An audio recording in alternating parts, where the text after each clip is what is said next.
right, welcome back, everybody. Pat, what's up, man? What's going on? Not much. We got a good one today. I think it's good because I love talking about it. You're going to be doing most of this one. This is my jam, bro. This is it. I'm just going to sit back and bring you back in. Yeah, reel me in when I start going on the rant. Not a chance. So today, I want to see where we go. yes. Did you see the refugee camp that was hit in this airstrike by Israel? No, I did not. So I haven't. Yesterday was kind of crazy. Yeah.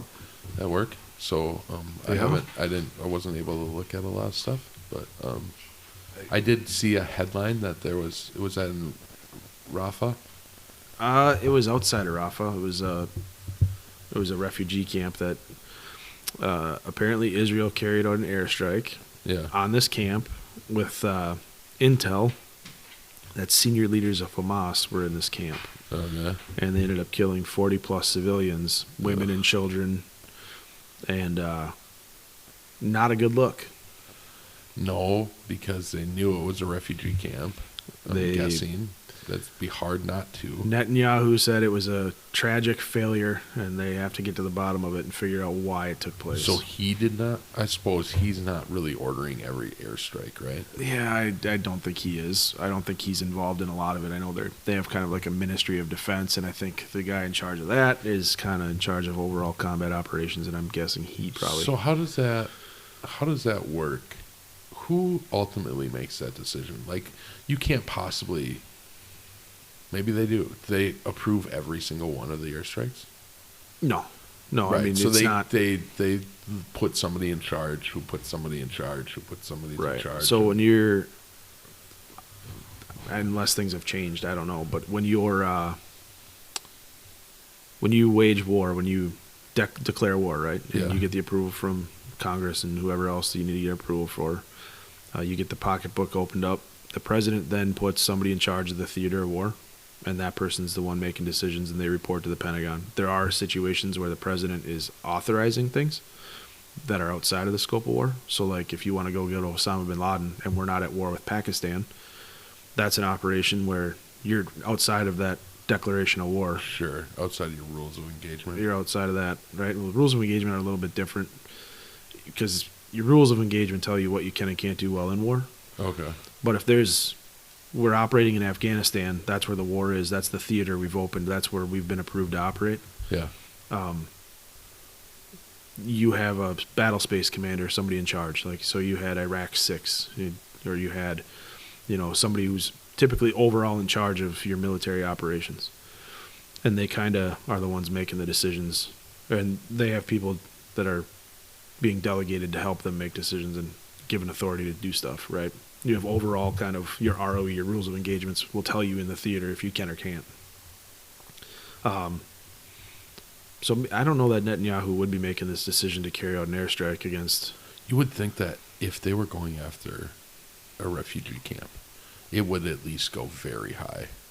You would think, but right? also like it's not going to be the first line general. Here's the deal, though. I mean, if you have actionable intel of somebody who's high up on your target list, and you know he's there, but you know that he's not going to be there long. Yeah, I guess you run the risk of collateral damage. But again, this is war. Yeah, this is what happens in war. Yeah, for sure. But this is the type of thing I think we've gotten so technologically advanced with smart weapons that we've been able to reduce civilian casualties for so long that I think it's kind of become the thought of that's the way we have to fight these wars, is to not have civilians involved. And that is just not at all. That's never going to be the case. Civilians are going to die every time there's a war. Of course. That's what happens. Unfortunately. Mm-hmm. But that's also that's the reason they're struggling with this too, right? Well, they're losing the optics. Well, not only are they losing the optics, but what is Hamas doing? They're embedding themselves under hospitals. They've done that from the beginning. Schools, right? Because they know in order for you to take them out, now you got to take out a school. You got to take out a hospital. Yeah, 100%. And this is going to be another major talking point, pushing point, whatever you want to call it, for all these protesters, that Israel's committing a genocide and they're terrible people and everything else. And I kind of wanted to talk about that because it's disingenuous.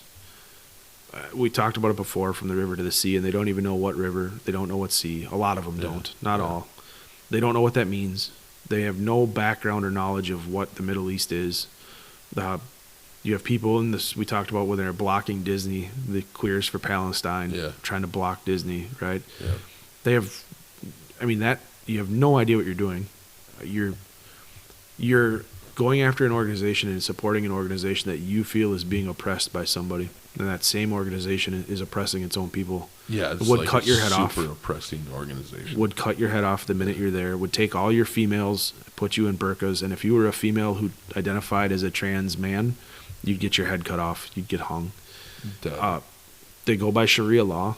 If you don't understand what that is, it's because you believe that all Islam is like what you see here, which is not. The United States, we're free, and so a lot of the people practicing Islam here are free. And if that's what Islam was across the entire world, the world would be a great place. That's not what it is. Right. I'll tell. I was talking about this with my wife last night. I told her a story about we were on a dismounted patrol in the middle of, on the edge of Sadr City, kind of Baghdad, Sadr City, butt up against each other. And we were on a patrol, and we came around a corner, and there's a woman being beaten in the middle of the street. And the rules of engagement then were, if you see somebody beating somebody and you thought one life was in danger, you were cleared out, you could engage. So we started moving up. And as we're moving up, the people that were in the streets watching this, I'm talking dozens of people in the street watching this one man beat this one woman. I mean, mercilessly. And the guy who was beating this lady took off, ran into a house. So we did our thing. We rolled up and we went into the house. We cleared the house. We found him hiding, and we drug his ass back outside to figure out what was going on. Put him in zip ties. You're a problem. We need to take you and figure out what's going on. And through the process of asking questions, we found out that he was beating his wife. Why is he beating his wife? Because she went to the market for his dinner. She realized she was going to get beat if she didn't have dinner cooked.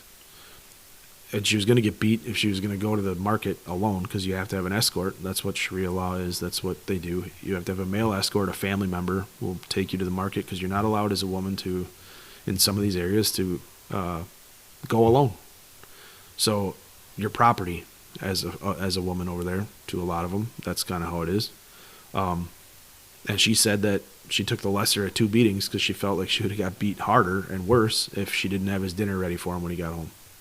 So she was hoping that she could make this great dinner, and that would lessen the other side of the beating. And he brought her out in the street and beat the piss out of her. Jesus Christ. That was a normal thing.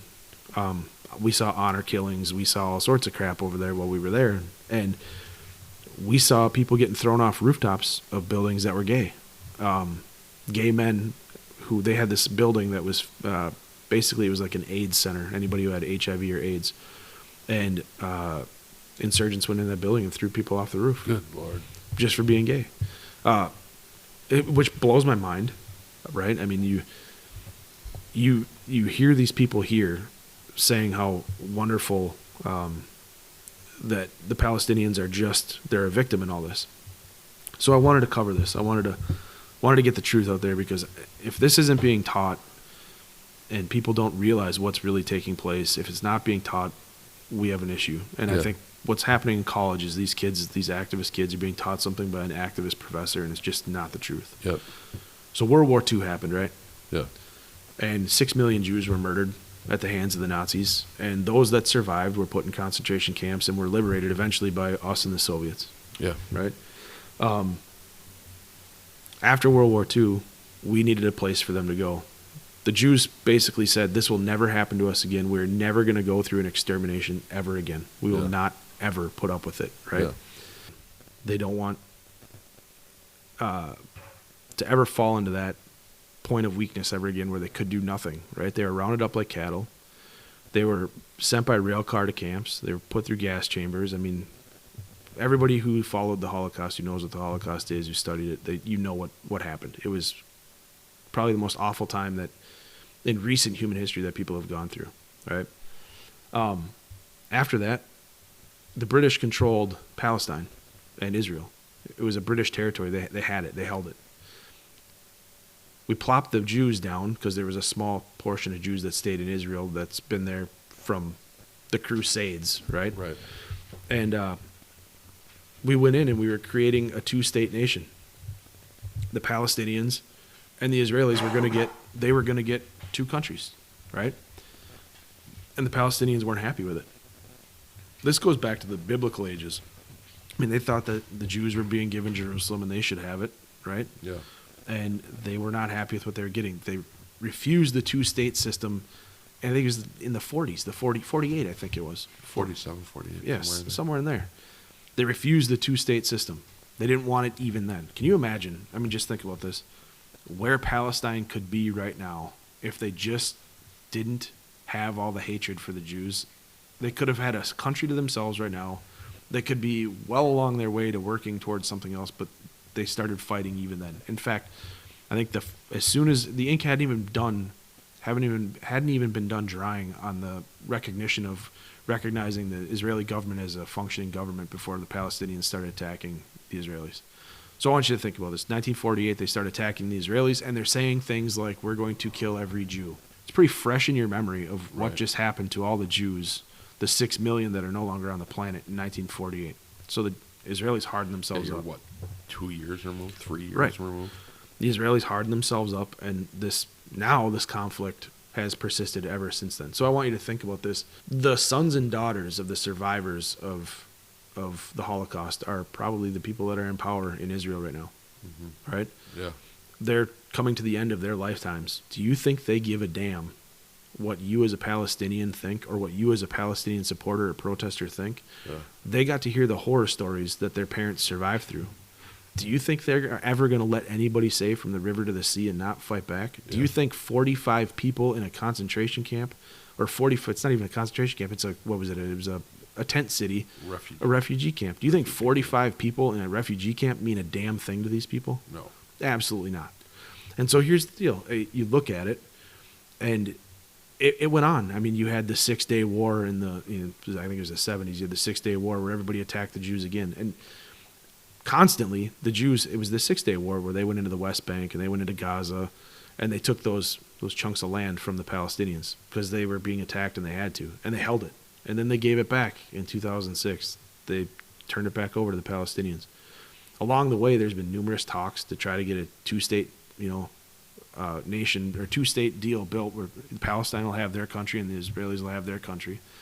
And the Palestinians haven't wanted it. They've attacked and they've attacked and they've attacked. And I know the protesters are going to say, well, yeah, because Israel got the better side of the deal. Israel surrounded them. They've cut them off. They've basically kept them in a prison camp inside their own cities. Well, yeah, they did, because they were coming into Israel and killing Israelis. There's a documentary. It's a really good documentary. I watched it just the other day. And it's a Palestinian man who grew up, and he talked about all the stuff that he had to go through as a child. He had to hate Jews. He was being taught that Jews had a third leg and would eat people and all sorts of stuff, and that they had to kill Jews, and he just didn't understand it. And eventually he went and worked in Israel and basically met people who cared and were nice. There was a principal who basically educated this kid and taught him all sorts of stuff and gave him chocolate for the first time, and was decent to this person who had never gotten that from his family, who had only ever been taught hate. That is a very that's a very Islamic thing over there. That might sound brash. That might sound like I'm painting with broad strokes, and for a lot of part it is. I mean, my time overseas in Muslim-controlled countries, for the most part, they're just like us. They just want to raise their kids, raise their families, go to work, come home, be proud of what they've done. They're very prideful, and they're normal, right? But you do have a portion, kind of like here, that are really extreme. And that, again, that extreme group, that Hamas group, they're ruining it for everybody else who's not extreme. Israel's not going to put up with it. They're never again. They've said to themselves, and this is why you have everybody's there. Biden's side hates Biden right now for supporting the Jews, but this is why everybody supports the Jews. Never again can that be allowed to happen. For those people who are saying there's a genocide taking place in Palestine, that is absolutely bullshit. There's no genocide taking place. If you're Hamas and you hide your weapons underneath a school, and you're the people in the school who know that Hamas is hiding weapons underneath you, you're a combatant. So let me put this in terms so people can understand it here. If I was driving down the road in Iraq or in Afghanistan and we saw somebody with a camera and there was an IED explosion, guess who got lit up? That individual with the camera got lit up. They might have just been on their cell phone taking video because that's what people do now. And maybe they knew there was a bomb there, but they're not any part of it. But hey, guess what? Now you're a combatant. Doesn't matter. Doesn't matter. You put yourself in that situation and you got lit up. That was how we rolled. That's how we did things a lot over there, right? If you're putting yourself in the war by protecting, you're in the war by protecting. I went into houses with people who had staged gear, right? You'd come through and you'd see an SVD, a Dragunov sniper rifle, a couple masks, some propaganda. Well, that person got snatched up. You're no longer living there. Yeah. If you were violent and you had a weapon, well, you're no longer living on this planet. Yeah. That's how this works. Yeah. If you were somebody staged stuff in your backyard and you knew it that they were staging stuff, we found garage door openers and we found portions of the garage doors for the IR portion. We found motion lights. We found two-way radios. We found cell phones. We found wiring. We go into a house like that, well, we know you're making IEDs. You're not going to stay in your house anymore. Neither's your family. We're taking whoever we can, and you're all going. Yeah. If you decided to fight back, well, guess what? You're done. You're not on this planet anymore. Yeah. That's what war is. If you make that decision to hide or cover or do something, you've now become an enemy combatant. So if you know this guy is a Hamas leader, and he's trying to escape the Israeli bombardment, and he thinks he's going to hide in a tent camp, it would behoove you, since you know that guy is a Hamas leader, to probably leave the camp or move away because he's dangerous. Or tell him, you need to leave. You are putting us all in danger. But instead, you welcome him in and you got a bunch of people killed. Now, that may sound harsh, and it is. It is harsh. But that is the reality of war. Right. You think for a second if we had knowledge that some terrorist was going to carry out strikes on us, but he was in a camp, that we wouldn't go into that camp and get him? The only reason Israel can't go into the camp with a weapon and get him is because they're fighting against so many. Yeah. That's why they dropped a bomb, right? Our special operators would be on the ground in that camp, and that guy would get ripped out of that camp in a heartbeat. We would go in. We'd go in at 2:30 in the morning under the cover of darkness. We'd go in with dogs. We'd go in with interpreters. We'd go in and we would rip that guy out of the camp, and anybody who got in the way would be put down. That's how it would go. Yeah. And that's just to save your own people. That's what Israel's trying to do, right? Never again. They have waged that motto, never again. It just blows my mind. I mean, people don't understand that this has been going on since 1948. 1948, the very first day that the Israeli government was recognized by the West as a functioning government, the Palestinians attacked. And they had a chance to have their own state all the way back then. They just would not deal. Why? Because they would not, and this goes back to the Crusades, they would not relent or give Jerusalem to the Jews after Salah ad-Din had taken it back, and it was such a prideful thing. There's mosques, and there's synagogues, and there's all sorts of things in there that both sides want access to, and the Israelis always let Muslims come across and have access to the mosques. There's no way, if it were in the other side and control the other side, that would be allowed. It's just not happening. So is Israel the bad guy here? No. They're not. Are they being heavy-handed? Yep, they are. Should they be? 100% they should be heavy-handed. Should they be killing civilians? Try not to. You try not to in any war. Is it inevitable? It is inevitable. The civilians are going to die. That's what war is. It's terrible. It's tragic for everybody involved, but that's what war is. Is this bad for Israel? Oh, yeah. Yeah. Because optics matter. Yeah. This is one where, as a commanding officer, I would have been like, oh, yeah, we can't do it. Track him. Find him. And when he leaves, take him out. I'm guessing they had this guy here for a while, and he wasn't leaving because he felt like he was safe, and he was giving orders from the camp. That's what I would assume, because you're right. Otherwise, you're going to say, like, we're going to hit that camp and let that leak somehow. Yep. And then track them. Like, they have the ability. We have the ability to track. Yep. And it didn't happen. He wasn't going to leave. I mean, this is bad. This is like we talked about a long time ago. The one video that came out of Vietnam of a Viet Cong soldier being executed by a South Vietnamese soldier, and the war turned on its head. This could be that moment for them. You know, you could lose world support, and they need it. They need funding for weapons. They can't stand on their own 2 feet right now, and they should get that support from us. They should. Yeah. But this could change a lot. So whoever made that call, if you're still in charge of whatever you made for that call, nobody wants to see body parts of babies, right, or little kids being brought out of things burnt. Of course. That's off limits, right? But it happens, and again, it's war. Israel's kind of up against it right now. Well, I mean, just talking about like them being up against it, and then everything else that can happen, like losing the world support, and they've already lost a lot of the world support. Europe is supporting them, we're supporting them, but and it'll be interesting to see, like, with this Ukraine thing still hammering out, and now you see these reports of China like putting those 30 ships around Taiwan, surrounding Taiwan, and they're saying like they could take over Taiwan in a day. Like, they're stacking troops now. Yep. So I just don't know where this all leads. That the original reports of the surrounding of Taiwan, it wasn't enough for an invasion. It was a show of force. We do this all the time. Yeah. When you saw Putin putting bodies on the border, you knew he was building. When you see troop buildups happening, then you know it's coming. They would have to have a bigger fleet out in the water. What that was to me, you put your cordon in place all the way around the country, right? So you can soften up targets in the country, right? You can use your artillery from your ships to soften up beach landings and things like that. Yeah. In modern day, you wouldn't think it would be very hard to make a beach landing, especially if you have air power, and China has air power over Taiwan. I mean, Taiwan, I don't even know if they have a functioning air force that could... I think it's just police, isn't it? I don't know if they have a functioning air force that could take... They do have weapons from the United States, but not enough to beat back what China has, right? China's got... They only have close to the numbers. I don't even know what...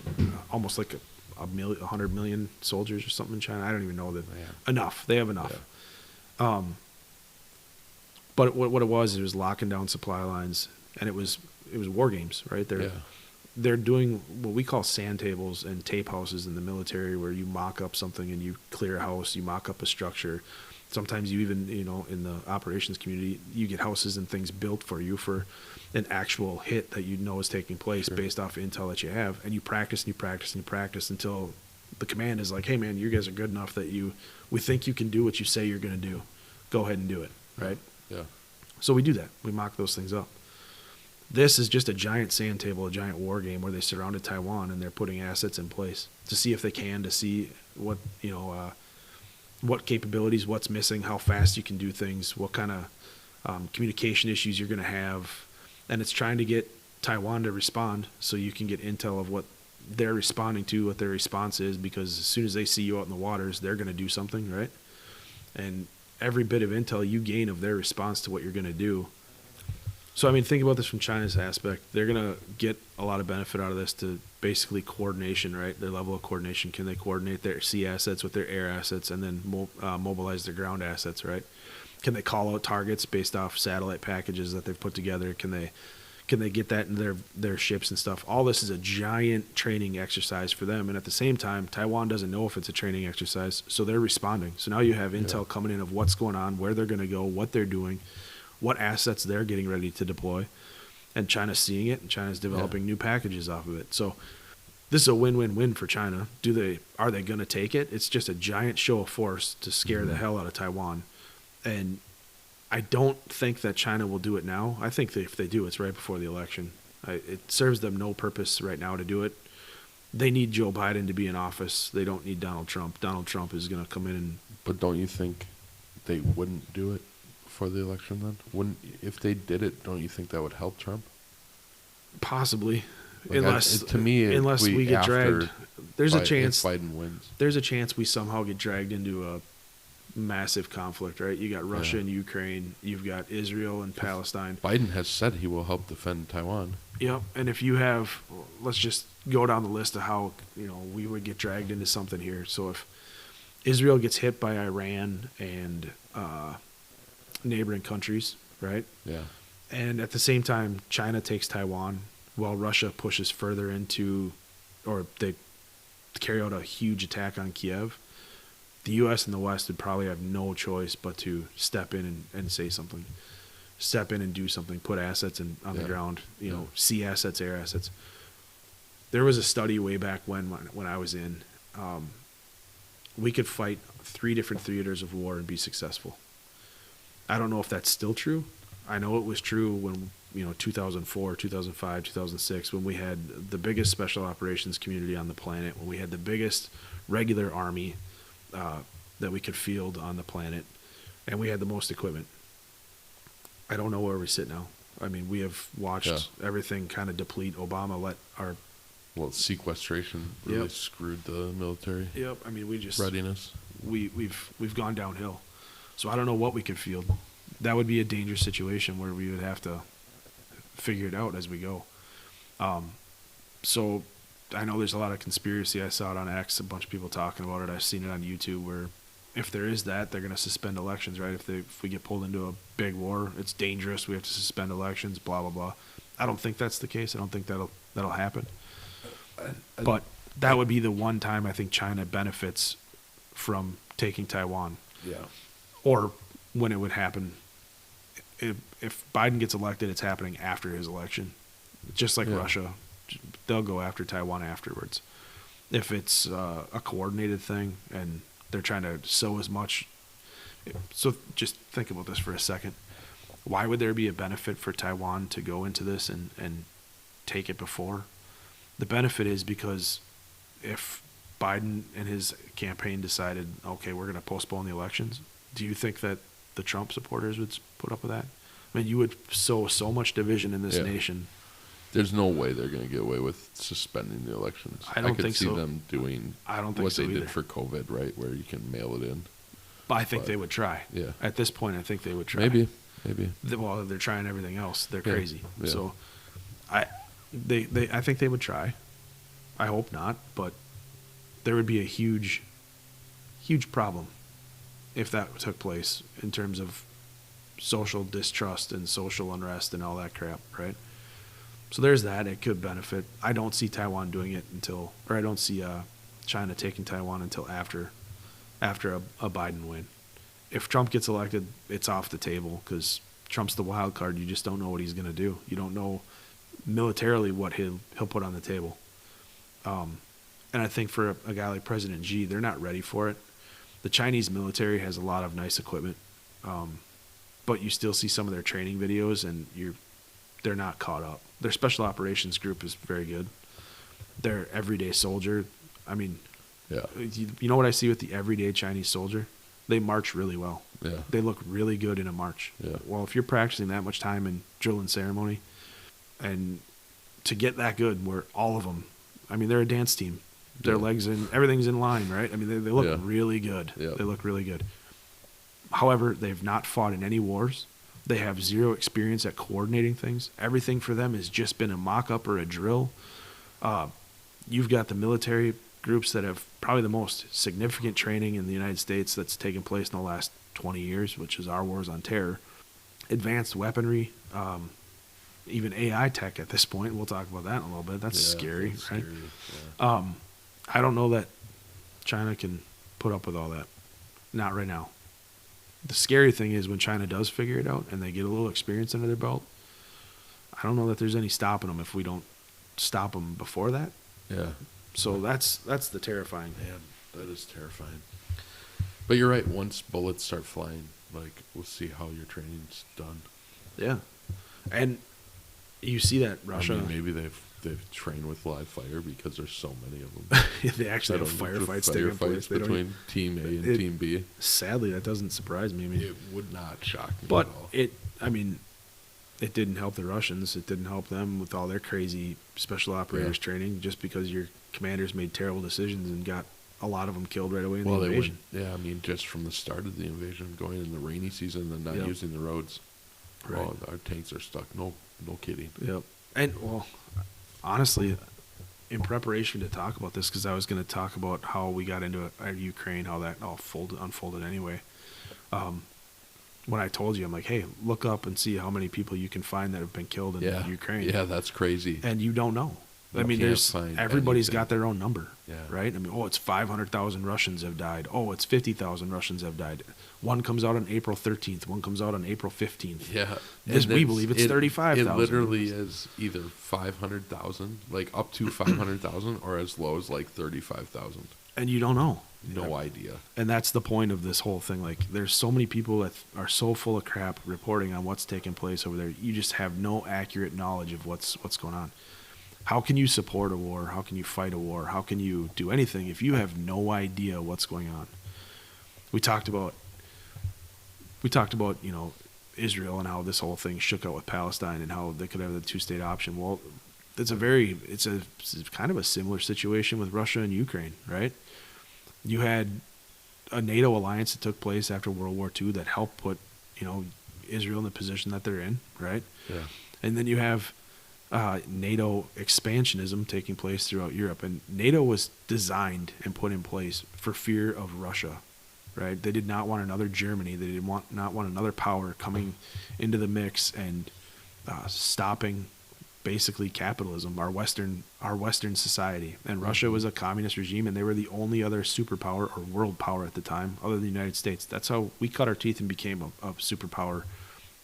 Basically, after the Cold War ended, we became the sole superpower on the planet, right? Yeah. But after World War II, there was a very real fear that Russia was also every bit as strong as the United States, if not stronger, and they also had the bomb, and that could be used. We would be in trouble. Yeah.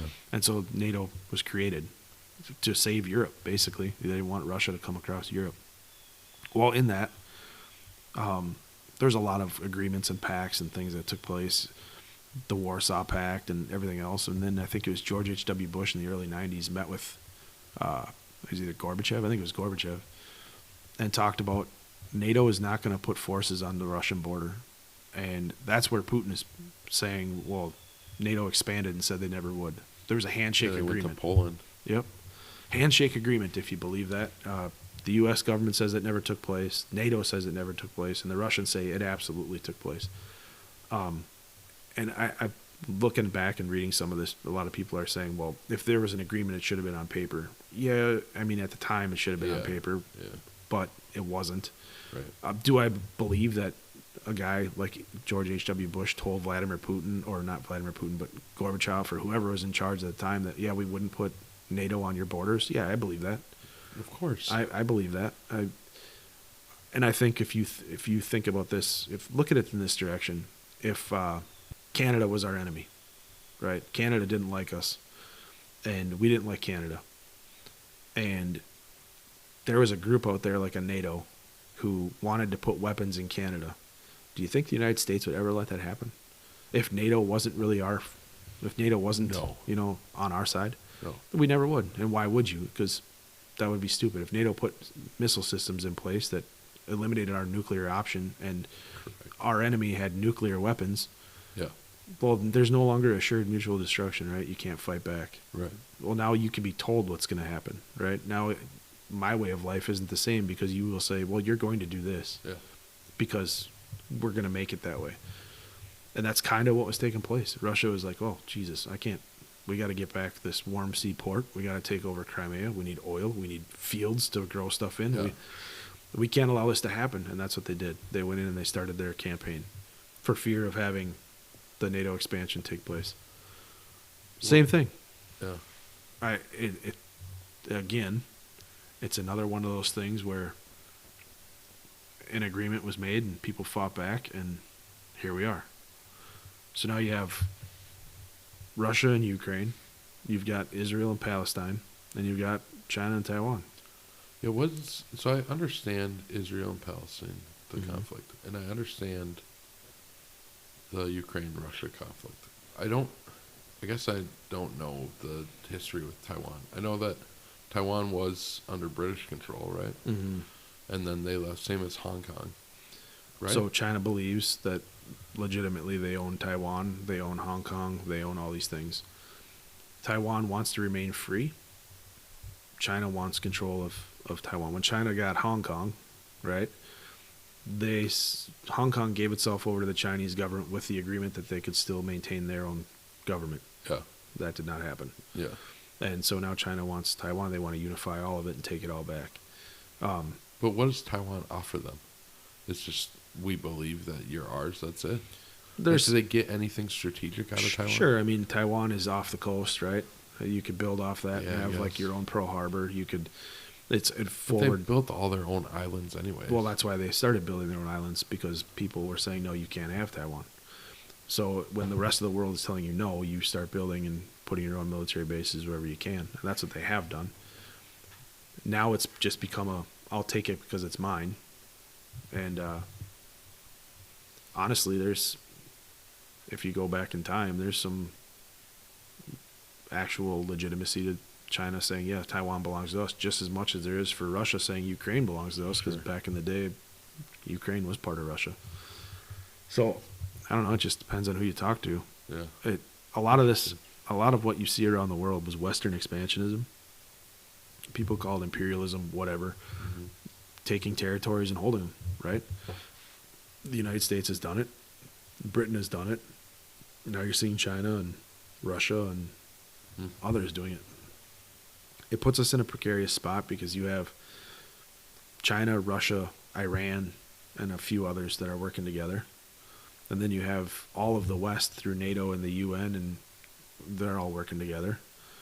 And it is shaping up at some point to be a giant powder keg, where eventually something's going to give.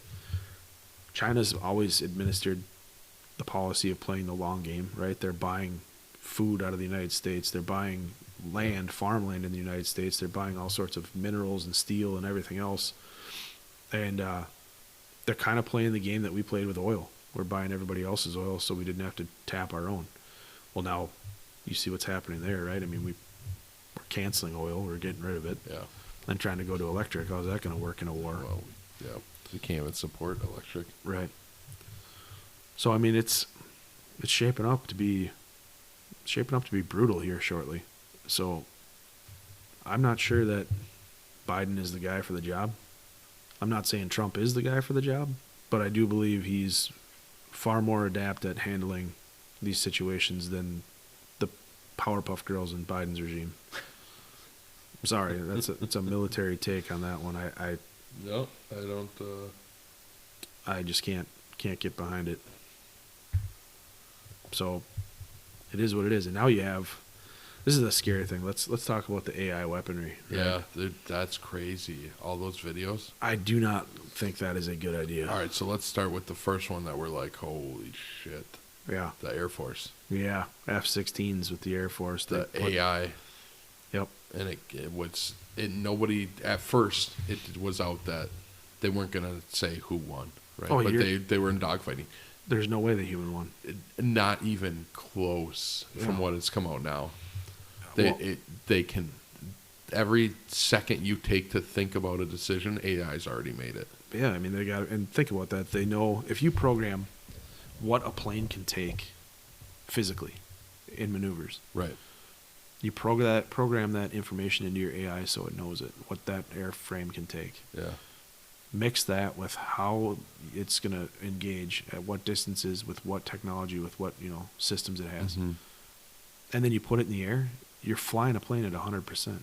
Yeah. 100% of its ability. Yeah, because you're not in the plane. Yeah. Any limitations the human has is gone. You're flying at 100% of its ability. How would you ever beat?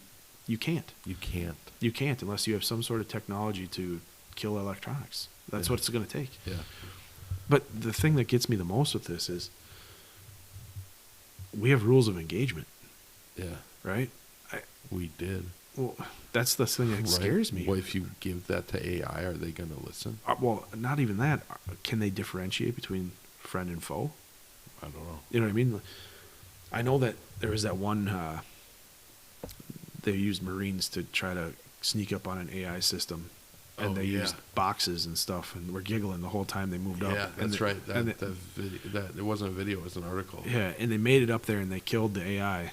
Yeah, but That's just something about how they knew that they were going to have a bad day. The AI guys Yeah. knew they were going to have a bad The day when they programmers. grabbed the box. Yeah, when they grabbed the box and they could hear them giggling, Yeah, they're laughing. They knew it was over. I think 2 of them did like combat rolls or flips or somersaults all the way up to the AI, and the other ones grabbed cardboard boxes and were giggling walking towards it because of that. Yeah, that, it just thought it was a box. And it did. It's like, oh, this box is moving at me. Weird.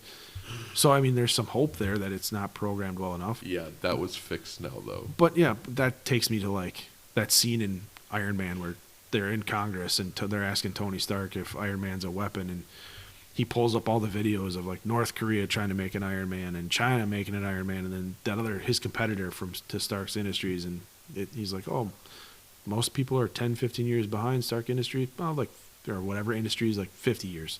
Yeah. Not even close. Yeah.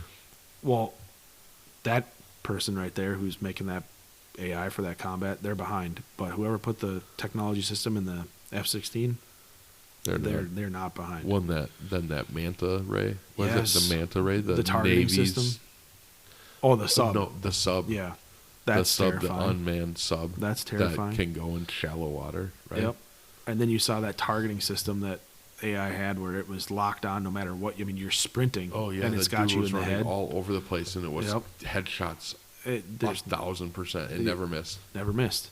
Those things are absolutely insane. Now, if you think about this, like you put a machine like an Abrams, right? You give it 20 rounds and you figure out how to automate the loading system, and you have it on AI technology. It's not going to miss. It's going to operate at the 100% of its ability. 100%. With maybe an Apache above it and an F-16 above that. Which is also going to be AI. AI, right? You're screwed. Yeah. Every one of those systems is operating at 100% with no human factor to it. Now, the scary part is, like, I had rules of engagement. My first tour, we could have engaged anybody throwing rocks at us. We could have engaged it when a bomb went off, like an IED went off. Anybody in the area was fair game. Now, we didn't do it as soldiers. You're not going through driving into a crowd of people and a bomb detonates and you just light up everybody. But I'm sure there's people that did. Yeah. I'm sure there's people that did. But that was our rules of engagement at first, right? Then it came down to you had to have positive identification of a threat, which makes sense, right? Yeah. You have to have an enemy to fight the enemy. Don't create more enemies by just shooting randomly. Right. But, okay, so if you tell the AI that all these people in this area are enemies, and then they see somebody on the street, we've had that ROE given to us where we're going on an operation, expect everybody to be hostile. Mm-hmm. Even in that, you didn't shoot people that were unarmed. Right. When you touched down or you landed or you roped in or whatever it might be, you didn't engage people on the ground that didn't have weapons. You just didn't. Yeah. Well, would an AI do that? If you tell them everybody is hostile? No, they're going to kill everything. Yeah, once they hear that you're going into a 100% hostile area. Yeah. Yeah, everything's dead. Right. And then the scary thing for me is, okay, well, if you can just make anything a target, what about American citizens? Right. Can you make it okay for an AI to carry out an attack on an American citizen? Look at this stuff with, like, Trump, right? It's politically motivated, in my belief. Yeah. Whether you stand on that same side of the fence or not. It's hard not to stand on that side of the fence. Sure, but, okay. And it's getting increasingly harder with some of the rules that have been put in. Oh, absolutely. If you're on the far left of that and you're like, well, Trump's a terrible person. Okay, well, let me ask you this. If Trump gets into office and he has AI technology and you think he's going to turn into a dictator, do you think he's going to use it against you? Yeah. Do you want to be that people standing there in the pink vagina hat, screaming at the top of their lungs because he got elected and have a bunch of AI planes overhead? Like, oh, look at all these targets down here. Yeah. I mean, would they attack you? That's what I don't like. I don't like not having the moral responsibility to make that decision to go from safe to semi, or being that pilot up there who's like, yeah, I'm gonna take this shot, or I'm not gonna drop that bomb because there's a camp of refugees. Yeah. Right. I won't do it. Right. You had a responsibility as anybody in the U.S. military to deny an order that was not legal. Right. You had that. Yeah. And if it was a order that was morally inadequate, you had a responsibility to say, no, I cannot do that. I will not do that. I will not carry out that order. It's kind of a check and balance in the system to stop that from taking place. Yeah. Does AI have the capacity to do that? I don't. I know I showed you that article about the ChatGPT bot who was asked to figure out how to get rid of humans.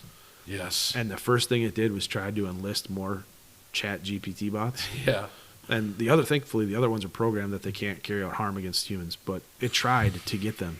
And then I think it left a Twitter message of basically where it's going to destroy us. It's never going to stop. I can't remember what exactly it said, but it was terrible. Just think about this for a second. Yeah, that's the first gen. Yeah, right? The first gen, right? Gen 1. Now think about, like, there's AI being used in our Intel processes. You know that. Yeah. There's AI being used on targeting systems. You now know that. There's AI being used in the private sector. Yeah. You know that. Yeah. That, like, Google and Meta and all these search engines are now coming up with their own AI. Yeah. Can you imagine what would happen if one of these AIs figured out how to get into another AI and convince that AI who is smarter to help hack and do stuff? What they could do if they could get into any of the AI on an aircraft, one aircraft, they could probably get in and program a loadout list for a training evolution on that aircraft, and that aircraft could take off and go do whatever it wanted. I mean, if this AI ever decided to go rogue, do you know how dangerous that would be? Yeah, we'd have to kill all electronics everywhere. You'd have to kill electronics. You'd have to nuke yourself if these things if we put enough AI in enough of these weapon systems, and we gave them access to our weapons that we have, Tomahawk cruise missiles that are accurate to within 3 feet, right? Yeah. I have watched Tomahawk cruise missiles be shot through air ducts into compounds. Accurate to within 3 feet, accurate to within even more than that on some of these systems. Now you have rail guns. Can you just imagine the access to the weaponry that they have? If that stuff gets launched and it's in the air and it's against us, you'd have to kill everything electronically to shut this down. Yeah. Wow. I mean, that's a dangerous precedent. It's a dangerous leap. It is crazy. Technology has gone. Crazy. The dog with the machine gun on its back. Yeah. The robot dog. Yep. Yeah, they have plenty of stuff. They have robots now that are designed to drag your casualties out. So you basically clip a litter to the casualty robot, and it drags it all the way back, drags that casualty all the way back to where your Kazovac point is. Then it does it off GPS. It knows where it's supposed to go. It navigates terrain. It brings you up and over downed logs. That robot dog was originally designed, I remember this thing coming out a long time ago, was originally designed to carry the weight for me, right? So if I'm working in the mountains of Afghanistan, I have my own pack mule right next to me carrying this weight. Now they're putting guns on these things and targeting systems. Yeah. So you have a robot dog with a targeting system right next to you that can help you fight. And thousands of them. Yeah. Imagine that thing armored slightly. It's hard enough to shoot somebody in body armor. You don't even need that thing armored. No, if you've got that many of them. And if you have those targeting systems where it's no matter what you do, it's on. Yeah. Plus you have something above you. We always were in a pinch in a spot. If you were ever in a firefight in a pinch in a spot and you had an Apache show up, you were like, thank the friggin' Lord. Now the fight's going to be even up here. Okay. You always knew that was a help. If it wasn't Apache, if you're in Afghanistan, it's an A-10 or you had air support overhead, you had the F-16s or anything come up with a package that could drop ordnance, you were always like, okay, it's about time. This is going to change things. Now we're going to even shit up a little bit here. Yeah. We got ambushed. We got pinned down. Now we're coming back. To be the guy on the ground, I don't want to be the Afghan on the ground with all that moving against me. You know what I mean? With that kind of, lethality. Right. I don't want to be in that situation. Yeah. Like, how do you do like local EMPs? How would you? You'd have to. And you could use your own EMP, but it's gonna kill all your shit too. But I guess if you just got your rifle, it's fine. Well, even you'd have to go iron sights. It's killing everything. Yeah. But here's the scary thing, and this is what I'm getting at here. If AI got that advanced, and we fell into that trap of AI doing that, you'd never be able to launch anything. You'd never be able to get your EMP up. You have to have access to the system. You have to have access. They'd shut you out. Well, that's what I'm saying. Like, if it was like a grenade you threw or whatever. So a grenade's not. You'd need something big. Well, that's what I was thinking. Like locally, could you do one small enough where you could throw it yourself and just kill? It's like the video that we saw, or I saw of all the dogs in a room, right? The robot dogs, the exact same movement. Yep. Like if you could just kill that group. I don't think we have anything. Not that I know of, at least not in my time, that was small enough. I know that we had weapon systems where you could deploy an EMP. But that's a very large explosion that that has it kills out like a whole city. Yep. And I knew of that technology. I won't say exactly what that is, but I know that that's out there. Yeah. Well, I know that's out there too. I saw Ocean's 11. Right. I just don't know that we're to the point where you have some kind of grenade that you could throw. I don't know. I have not seen that. That's what I was curious about. If you could get an EMP that small. I don't know. Like in 11, they needed a fan and a tunneling system. You would definitely need at least something elevated. Yeah. It's got to be in the air. Probably, in my opinion, if I were to guess, it would have to be some sort of atomic or nuclear device at an elevated position. Okay. But then that's what I was wondering is if you, excuse me, if you had something local that wouldn't destroy just everything in the area. Right? I'm sure the government has it. You could localize it smaller to like this field. I'm sure the government has a weapon of that. Yeah. That nature. Like this, we're gonna kill this block, but not the whole city. I'm sure they have that. Yeah. I'm sure it comes in some sort of satellite form. Hopefully. Yes. I'm sure if I were to guess, it would come in some satellite form. Yeah. But I don't think there's anything that a guy has on the ground yet. Yeah. That would be my guess. It'd be more of like a direct energy weapon type thing. We do know that the DEW's direct energy weapon systems, we do know they exist. That's been a thing for a long time. What's a direct energy weapon? Yes. Copy. Yes. Disregard direct energy weapons. There's a lot of... Is that like the laser stuff that they've been talking about, like where they can shoot down drones? Yes. Yeah. So they have a lot of stuff. That's been coming out now. Yeah. You heard a lot about it when wildfires started taking place, where people were like, oh, we saw lasers from space. And then this fire started. Space lasers. Space lasers. Got it. They are real. Yeah. They are definitely not a conspiracy. They're 100% real. And well, it makes sense, like for drones and stuff, but that they can track them at miles out. Yes. Take them out. That's do awesome. I believe they're starting your forest fires in California, or do I believe they started it in Hawaii? I do not. Maybe an accident. Sure, it could be a training thing. Yeah. I don't know, but that's not the capacity they're used for. Yeah, that put way too much carbon into the air. Well, yeah, and we can't have that. You could probably catch on rather quickly if one was used. Yeah. So I don't know. The capacity's behind them in and out, but yeah, they're out there. That's not a conspiracy. So you have the technology to shoot stuff down. I even know that you have it locally to shoot it down, right? But drones and things like that, it's not electronically. That's not how you're shooting drones down. You're shooting it down with, jamming technologies. Yeah. It's come a long way. I mean, we had jamming technologies in the military to stop IEDs for cell phone signals and two-way radio signels and different frequencies. They've been using jamming signals forever for the Secret Service uses them anytime in the area of the president. Yep. It's funny how you see that happen and your cell phone goes down and the internet goes down and then the president gets past you and you're like, oh, everything's back. Yeah, weird. That truck with the ball on top of it. What do you think that's doing? Yeah, I don't know. It'd be interesting to. They'll never let the logistics out of what they actually have, for sure. Nor would I ever expect them to, because that weakens. 100%. I don't want to see any president. I was just hoping that there was something.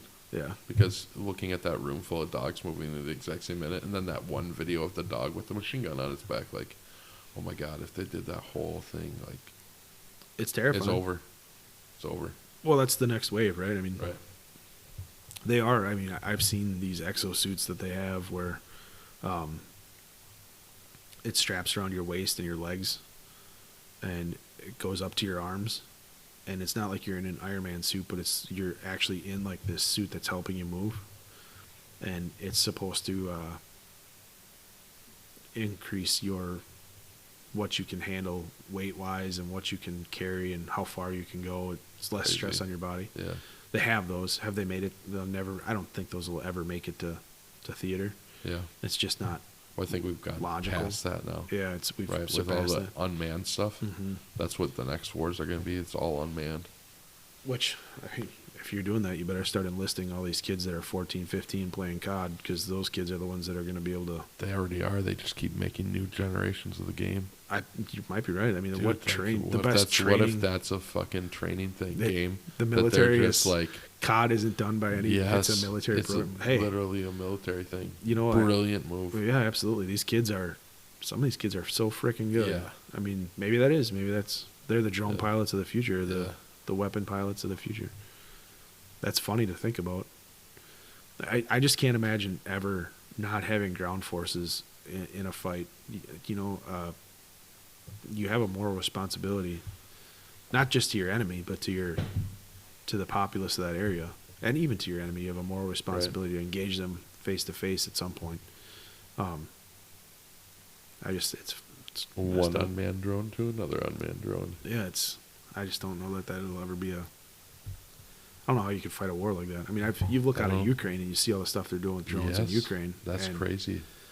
Yeah, it's trench warfare with drone cover. Yeah, that's what it's evolved into, and it blows my mind. Yeah, and that goes back to, I don't know. People say that Russia has all this capacity, and I just look at how things have gone in Ukraine, and I'm like, you know what? I have realized with Russia is they were definitely not a superpower. Yeah. If they were, they did everything wrong that you could possibly do. I don't think you can purposely make that many wrong decisions. I don't know. I mean, they definitely... Well, not in Russia. Here you could, because you're not going to get killed. There you're just going to get killed. Right. Somebody had to pay the Pied Piper, but I don't know. I think there's a lot of corruption in their military over there, where a lot of the budget was being absorbed into my bank account as a commander, and not into my soldiers' training. Not into training, not into equipment. But what got me the most with that was they have a lot of good planes. Russia does. Yeah. They have a lot of good, strong weapons. They have a really good tank, or they did. And what I saw coming out of that was they learned nothing from the United States. They learned nothing from us from like the first Gulf War to our second time into Iraq. They learned nothing with how we handled Afghanistan. It's almost like they just tried to reenact World War II and just were like, hey, you know what? We've got this many tanks and we've got this many people, and we're going to keep going until we get across the border. You take the ammo, you take the weapon, and when you die, you grab his weapon. You know, like it's the same old tactic, and that tells me they never advanced. They never evolved past Afghanistan, their failures in Afghanistan. Well, does that also tell you that they weren't that interested in taking over all of Ukraine? I don't know. You listen they to thought they were just going to go into those Russian speaking areas, those Russia sympathetic areas. You listen to what Putin said. He called it a special operation. That was at first. Yeah. And he said he was trying to denazify Ukraine, and a lot of people were like, "Oh, okay, here you go. Here we go. Listen to this guy, right?" And then you look at it, and you did have the Azov Battalion. I found articles. What is the Azov Battalion? The Azov Battalion is a group of, they called them far right. I can't really associate them to far right, but they're basically Nazis. They have swastikas on their stuff. They have, once that got brought out, the Ukrainian government was like, hey, I don't know if that's a good thing. They've been around since 2014. There's articles from all over the place in 2014 that you can find of them being used as a weapon against Russia then. And it was the strongest weaponry they had in terms of ground forces. And they're white nationalists that are more aligned with the Nazi party. Their insignia it's the SS insignia. It's just upside down. Crazy. And they espouse the same stuff as the Nazis did. They talk about Hitler openly. They talk about the Third Reich. They talk about all sorts of stuff. When asked if they're Nazis, they would laugh. They would say, we're not Nazis or whatever, and then they would do, shit that Nazis did, say things that Nazis did, repeat phrases that Nazis did. And the Azov Battalion is kind of their special operations group right now. It's kind of their biggest group of fighters over there. Are they Nazis? I don't know, but if it walks like a duck and talks like a duck, listen, maybe it's a duck. If you don't want to be a Nazi, don't join a group with swastikas. Right. And that's crazy that's actually a thing. Yeah, it is. So you can look it up. I mean, you can go back and find these articles from The Guardian and from the Washington Times and all these places that now are so pro-Ukraine, and Trump's a Nazi, but Ukraine actually has people that are, in 2014, they were saying, like, why are we supporting these Nazis? Yeah. Crazy. So you have that, right? You have Putin saying that he was carrying out an operation to get rid of those people in the Crimea region and the Donbass region and all that, where these guys were. Then you had the other side of this thing where Putin said that the Americans had poison in Ukraine, and he was going after that. And then that was the conspiracy, was that we had biological weapon labs over there, which the American government denied. And then here you have Marco Rubio. Marco Rubio comes out. You have a turtle? Oh, yeah. The girls found a turtle and put it out there. Bro, that just... I was like, there's a turtle in your pool. Just sitting out in a... It's a kiddie pool. Yeah. So, right, sorry. No, you're good. It's just shocking living out in the country. You don't know what you're going to find. Yeah, man. Again, I had to fill up to get out here. It's a drive, but you know what? It's comfortable. I love it. So, yeah. Sorry. I don't even know where I was. I apologize. Yeah, I'm off thought, but whatever. Dude, that threw me. I saw the look. As soon as you saw it, I'm like, oh, he sees the turtle. It's on that rock out there, or on that brick. Yeah. Yep. My bad. No, it's good. All right, so Nazis. Ukraine. Oh, yeah, I was talking about, the government denied the biological weapons labs that Putin is saying was in Ukraine. And well, then finally Marco Rubio and a bunch of people came out in Congress and said, we got to stop denying this. Of course we have biolabs in Ukraine. They didn't go as far as to say they were weapons labs, but they said they were labs that were there for research. Well, why would you have U.S. funded weapon or biolabs in Ukraine? Ukraine's the most corrupt country out there. Besides, some of the Middle Eastern countries, it's a very corrupt. You don't say that. I don't care. I know that Trump got impeached for that. Hunter Biden is somewhere cringing because he probably felt it that somebody said Ukraine is corrupt, but it's true. I mean, they've been corrupt for a long time, and there it is. So, I mean, you look at the trifecta that Putin said, and he's saying special operations, and by no means am I trying to justify Putin going into Russia or going into Ukraine, but when you stack all of it up, I don't know that we left him with much of an option. Yeah. And when you're threatening somebody's sovereignty by putting NATO into their border regions, when you have biological research facilities on their border, and you have Nazis that are, what he says, carrying out attacks against pro-Russian, citizens. I don't know. Does that justify you going in? Maybe it does. Maybe it doesn't. I know that, like you said, if you're somebody in Russia who's going against Putin, you're probably not going to live very long. That seems legit. Anyways, to me, I mean, he's not a good guy. Yeah. Well, obviously, everybody that's been opposed to him has died. Right. And now you look at, he's linked up with China. They're allied. Yeah. Then they're linked up with Iran. They do naval. We push them there. Yeah, they do naval games together. I mean, they're setting up their side of this, right? They're going to go after everybody who hates the United States. I mean, there's a lot of craziness and crazy crap that's taking place. Was it Japan just had a North Korean rocket land in Japan with a satellite on it, apparently? Well, it was blown up, that's when I'd sent you that video of just the fire in the sky. And North Korea informed Japan that they were launching a satellite. Right. And Japan said, that looks like a ballistic missile. And they took it down. Who knows? And with it being North Korea, 50-50 shot, whether it was them not working or one of us shot it down. I got to be part of an assessment group that looked at some stuff with North Korea. Yeah. And I laughed hysterically at what I saw. They do this thing every year where they drag out all their weaponry and they parade it across the field. I love those parades. And they had these missile systems that were trucks, these 1970s era trucks, and I can't remember what they're called, but they had a missile on the back. And it was like a Typo Dong missile or something like that, Typo Dong missile. And it was a telephone pole with fins glued onto it with a cone at the top, painted to look like a missile. And that's legit what it was. That's awesome. And they had a bunch of them to make it look like they had a ton of stuff they don't have. And they honestly believe they have stuff. And I just kind of sat there, like, after seeing this, I was like, you got to be kidding me. Like, it's a complete joke. Yeah. So when they said, yeah, we're launching something into space, I was kind of like, well, it's not going to make it there. Yeah. Got one of those little model rocket kits. Yeah, that one's not making it. Yeah. So as soon as you said, oh, yeah, this just happened in Japan, I was kind of chuckling to myself thinking about that assessment. Yeah, that's crazy. That one's not making it. Yeah. That's funny. Yeah. That was quite comical. Luckily, I mean, you have North Korea they're crazy enough to do something, but they're only going to be able to do something to South Korea that's not. Yeah, I don't think they'll have the capability to. Yeah. I mean, they do have a lot of stuff they can throw, but nuclear-wise, I don't know that they have. They have a lot of local stuff. Yep.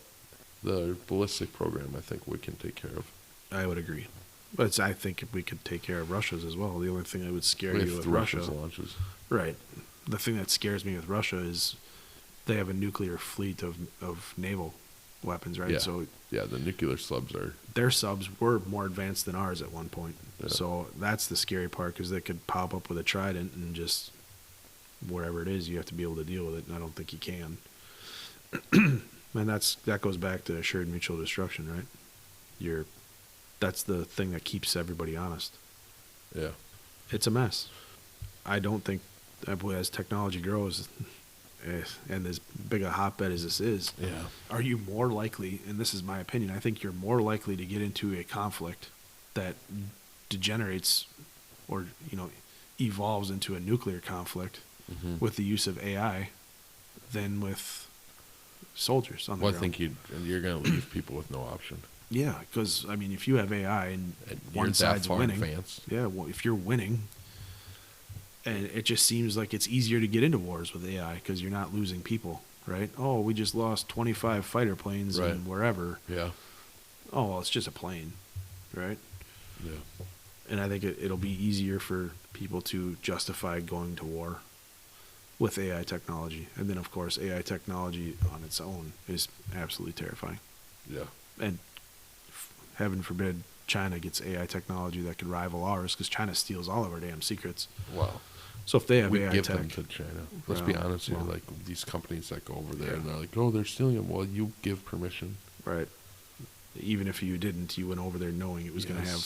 They paid knowing for that that's what they do. They paid for whatever access that you got. And yeah, terrifying.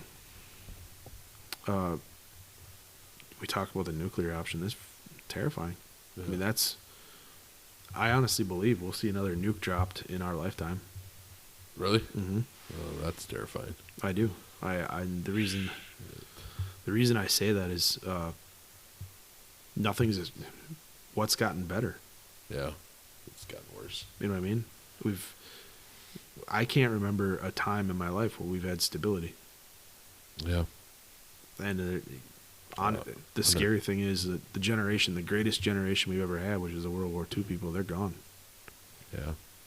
The common sense and the moral fiber that was there is gone. So now you have, I mean, by the time our kids get in there, they've learned how to deal with everything from emotion, not out of a analytical standpoint. So what do you do? Hey, it's coming. It's going to happen. Yeah. I don't know. I don't know what. You keep scanning. You're waiting for that verdict. Yeah, dude, that verdict's coming. You want it live. No, that was just the judge dismisses all the charges against Scotty Scheffler. Which should have been done. I mean... Yeah, we'll talk about that on the next one. Yeah. But I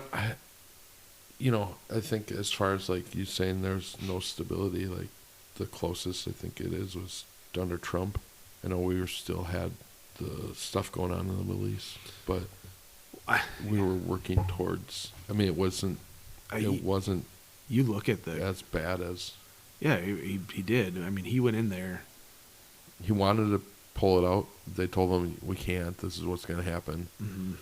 And so then... We drew down. Democrats decided, well, we're going to use that. He said he was going to do it, and he didn't do it. We're going to do it. We're doing it. We're doing it. We did it. And it was terrible. And exactly what happened.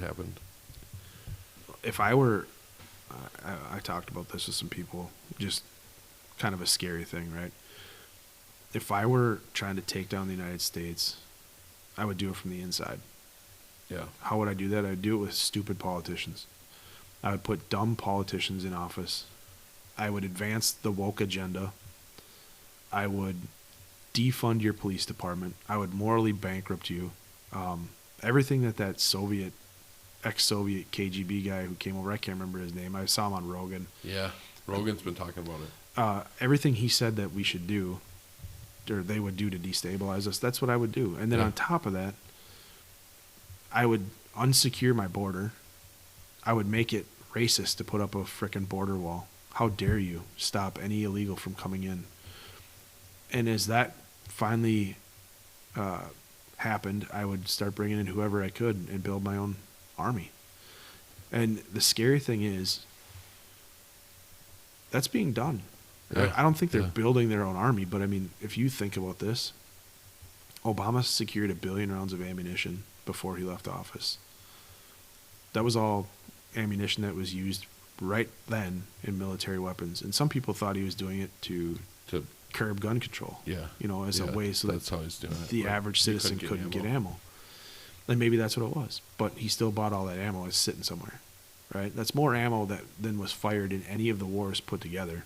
Like combined. Combined. Yeah. Right? So he's got enough ammo to fight World War II, Korea, Vietnam, Iraq I, and Iraq II, and Afghanistan. Jesus. So he's got enough ammo to refight all those wars.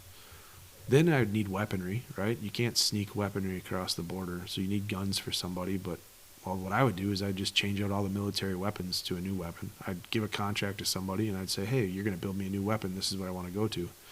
And I would advance a new caliber for that weapon because I don't want to burn up any ammunition that I just have with 1 billion. Yeah. Like we just did with all of our weapons going from, M4s to a SIG now. Yeah. It's a cool weapon system. It's got a different weapon caliber that we're using. Now I've got 1 billion rounds of ammunition with an established platform, and the entire military is going to change out this weapon system. So now I have how many millions of ammo, or millions of weapons. I've got billions of rounds of ammo, and I've got magazines for these weapons, everything that goes along with these weapons, sitting in warehouses somewhere. Yeah, that's crazy. That's terrifying, but if I were to do that, that's what I would do. That's how I'd take over your place. I'd build my own army, and I'd go that route. It's got to be an inside job. Am I saying that's what's taking place? No, I'm not. Absolutely not. What I am saying is 100% some of these weapons that are taken off the line are going to fall into the hands of people. We're going to find them in crimes. We're going to find them. I mean, they're not going to be accounted for 100%. No, not at all. If you have them all, why haven't we shipped them to Ukraine? This, instead of us spending billions of dollars, send these motherfucking weapons to Ukraine. Yeah. We have enough. You're swapping them out. You have rounds and you have weapons. Get them over there.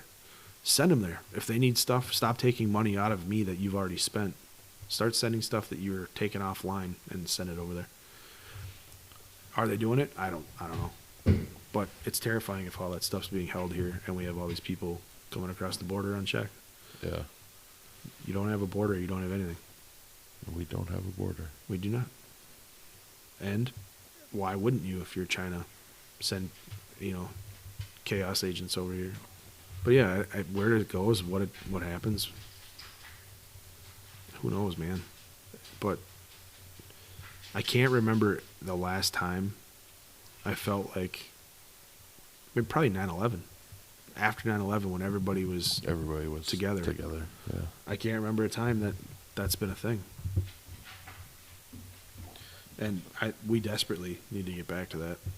We need to get back to getting along, I guess. Like not fighting each other over every stupid little thing. Functioning as a society. Functioning as a society, yeah. Yeah. No more identity politics. Good luck. Yeah. It would be nice. That would be very nice. It makes you wonder, how many people really believe the stuff they say on either side? Well, I think... What hill are you willing to die on? Social media has wrecked that, though, right? Because you don't have to... Yeah, you don't have to look how anybody many in the people face. in there are... Yeah, not only that, but how many people are there on there with a profile? You don't know who the hell they are. Right. They don't have a picture of... Are they a bot? Themselves. Their name is something jacked up. Nobody named you that. Right. or it's just some sentence. You know, I just you have the anonymity to yeah, absolutely. say whatever the hell you want and get out. As much as I hate them, and I do hate Antifa, and that's a strong word, but it fits. You have to respect them. They show up. Do you? Yeah, absolutely. They show up. They show up to get their point across and to get their message across, and they're actually there. Do I agree with their messaging? Absolutely not. Would I punch an Antifa in the face if I could? Absolutely. If they're trying to get in my space and I have to defend myself, I'm going to defend myself. Yeah, I just don't. I think they're more paid than they're doing their but own. so is a soldier. Sure, but a lot of soldiers sign up because they want to protect their country. They want to serve their country. But what do you think these kids think? They're signing up to get that money. I think these kids are. They do whatever they want, whatever they're told. Oh, I think they're followers. They just fall in line. Yeah. But I mean, that's in essence, that's what your military is. They're yes and no. You're joining the military because you're joining this cause or whatever. But sure, some Antifa, I fully believe that a majority of them, like in those big protests, majority of them are just getting there to get paid or just to cause problems. I mean, there's a lot of evidence I guess to back that up. You could correlate that is their cause, is just to fucking be there to cause problems. Yeah, be chaos agent. But for me, I think what I respect out of the whole ordeal is they show up and they do it, and they're not backing down. Yeah. And for a while there, I don't remember what that organization was that was showing up and opposing them, and there was constant fights between the two. Yeah. I don't know what organization that was. You know what I'm talking about, though, Yeah. right? The Proud Boys. I think that's what it's called. I think that's what it's called. The Proud Boys. I think that was them. I think it was them. They were going and fighting back and forth. Okay. Do I agree with any of that should be taking place? No, but it was awesome to watch on YouTube. Well, yeah, I mean, the stuff on YouTube, the videos are fun. It made the videos interesting. Yeah. But it just goes back to a military sense. You got to respect your enemy. If you don't, you're going to, be complacent and not pay attention, and that leads to danger. So I respect the fact that they're going there and they're showing up. I'd still like to see somebody. I think it was that. Did you ever see the video of that Spartan, the guy in the American flag cape and the Spartan helmet, and he had this stick that he was using as like a sword? When? Oh, bro, I'll find you that video after this. Send that. Yeah, that video is a lot of fun to watch. Funny. I will tell you that it was a lot of fun to watch. Do I agree with it? Disclaimer: what he did was wrong. I do not agree with what he did. Was it fun to watch? Absolutely. What do you got there? Nothing. The verdict's got to be coming, dude. Well, especially when you don't have to be unanimous. And I'm looking for my pizza because I think I win this one. So, dude, listen. They'll be the best pizza I'll buy. Yep. Oh boy. The White House says Trump verdict will be an important day. So they already know what the verdict is. Yeah. So now we just got to figure out what pizza you're buying me. Yeah. I love when the White House comes out before the verdict's been read. They already Here know. it is. It'll be very important for the American people. Yeah. Great. Whatever day it is today. Right. Well, on that note, now I think they're just doing it to get lunch at this point. They're going to eat their lunch and they'll be in. I feel like we've lost this fight now. Yeah, we have. This is going to be another one. This is going to be bad. No, I honestly, I still stand by it. I think it gets tossed until it gets the jury. They read the verdict, so they get the guilty verdict, and then the judge throws it out. I don't know, man, because they want them gone. They can't afford to have them in place. Yeah, but they have that guilty verdict now, and the polls say that however many, they have been wrong in the polls. Yeah, well, the polls were wrong last time too when they said Trump was going to win. So this could be ugly. Yeah. If they put Trump in jail, which I don't think they can, but I don't think they will. If they do, and they say that he can't be a president, they get him for. Well, nothing says that he can't be a president. I thought there's something. No. There's nothing. Man, this could be crazy. Yeah. It could be very, very. But there's soon. also some stuff about the Supreme Court can do it. You can direct appeal right to the Supreme Court, and they can take it up on an emergency basis. So, like, it could get appealed today, and the Supreme Court could take it and be like, out. It should be out. Yes, of course it should be. They all know it should be out. Yeah. Do we stay on until the verdict comes out? No. No, I don't think so either. Well, I can't. I don't. I got to go take the girls to swim lessons. I don't have to go to swim lessons. I got to take the girls to swim lessons. They love their swim lessons? They do love swimming. Yeah. Yeah. A couple little fishes. That's good. Yeah. That's good because... Now, if they just listen instead of trying to just dive to the bottom of the pool because they learned how to do that, that'd be great. You know how important it is not to be scared of the water, but still respect it at the same time? For sure. And growing up on a river, that was like huge. You had to understand what danger was, but you also had to not be afraid of it. Yeah.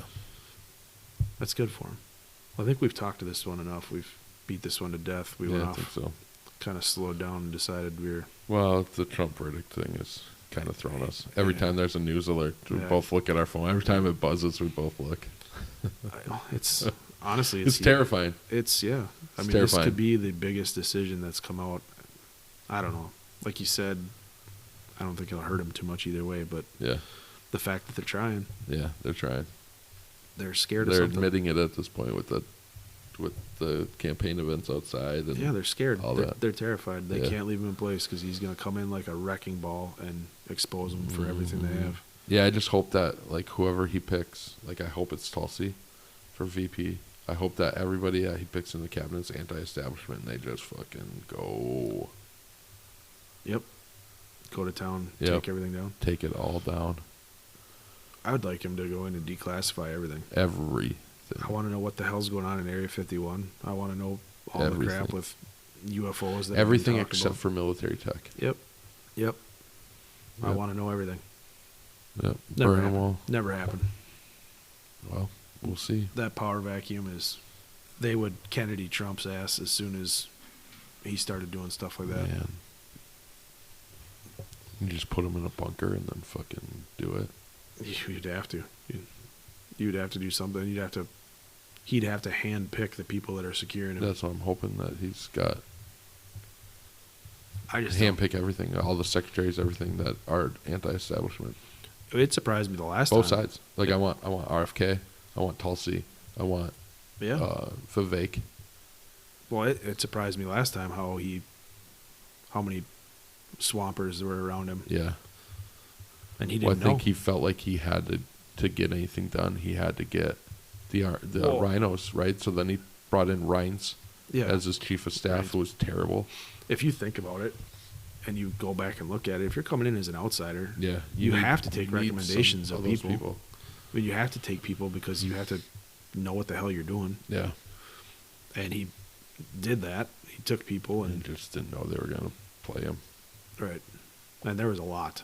John Bolton, all of his, John Bolton's a pile. Yeah, well, they're both sides of the aisle, right? Yeah. All right, well, let's be done with this one. All right. Thanks again, everybody, for listening. Sorry we kind of devolved into chaos there at the end and just kind of slowed down, but we are waiting for that Trump decision because it's huge. Yep. But if you're listening to this, you already know that, so we're not telling you anything you didn't know. Nope. Again, thanks for listening. Pat, give the spiel. Yeah, check us out on our website, bluecollartakes.com, our social media pages, and thanks for listening. Yeah, thanks, everybody. See ya.